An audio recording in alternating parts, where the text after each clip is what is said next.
When you Google self-care, what pops up? It's going to be candles, bubble baths, buying yourself a very expensive facial or massage. Don't get me wrong, these things can be good and they can feel good, but genuinely true self-care is often in the daily commitments that we make to ourselves, and they're a lot different than what is portrayed on social media. Self-care really isn't what is seen on the outside, but it's what we do for our internal selves. It's the way that we take care of ourselves, and that can often mean spiritually, mentally, physically, and emotionally. And what's most interesting is that the current narrative around self-care is really focused on consumerism and the need to buy things in order to achieve this high level of self-care. We're really told to buy ourselves to peace or buy ourselves to well-being. The true self-care isn't a product, it is often a practice. It's not about what you own, it's about how you live, how you reflect, and how you take care of yourself holistically. In this video, I want to share with you 5 evidence-backed ways to take care of yourself that's not only the physical, but it's also the emotional, the mental, and the spiritual well-being. Because when one of those aspects are neglected, we feel it as a whole. These practices will help us stay grounded as well as balanced and resilient, especially when times get tough. Let me give you something that is way less aesthetic, but also way more powerful, which is sleep. Sleep isn't just rest, it is active maintenance for your brain. This quote shifted everything for me. It's when your brain runs the most important updates, like emotional processing, cellular repair, and also memory consolidation. And there's hard science to back it up. Dr. Matthew Walker, who is a sleep researcher at UC Berkeley, put it this way: sleep before learning helps encode memory. Sleep after learning helps consolidate it. Let that sink in. Sleep helps prepare your mind for new information, and it also helps lock in information. Without it, your brain is like a sponge, unable to absorb new information.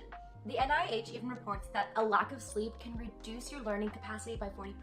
That's not a small dip. That is the difference of absorbing and being able to sit in a whole lecture or a lesson and take in that information, or completely not take anything in at all. Check this one out. In one study, students who had been awake for 35 hours performed 20% worse on memory tasks, even after they recovered with sleep.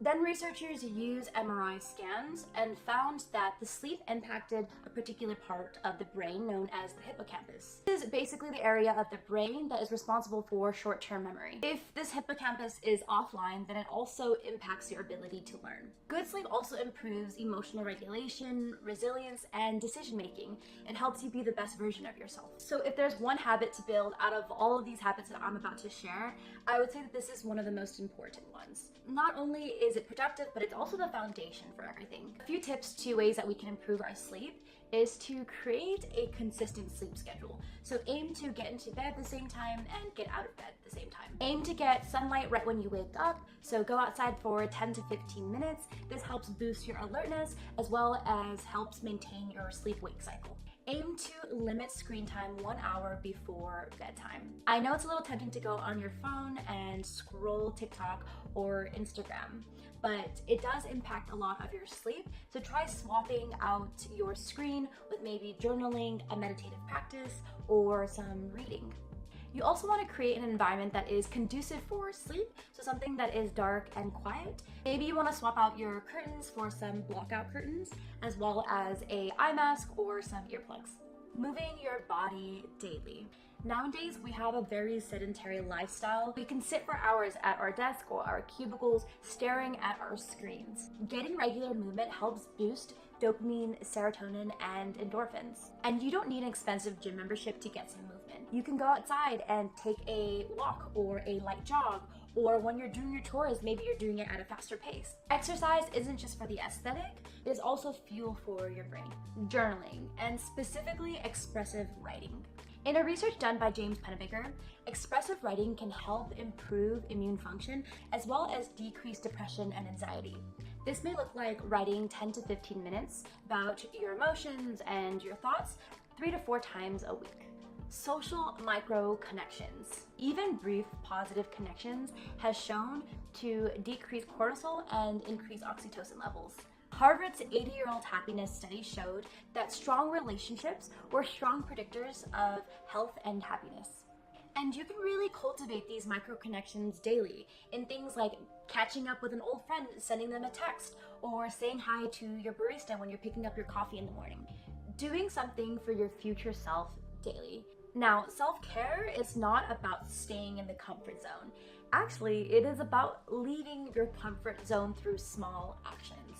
We're often really concerned with our present selves and what we currently want in the moment, and rarely do we think of the impacts that that has on our future self.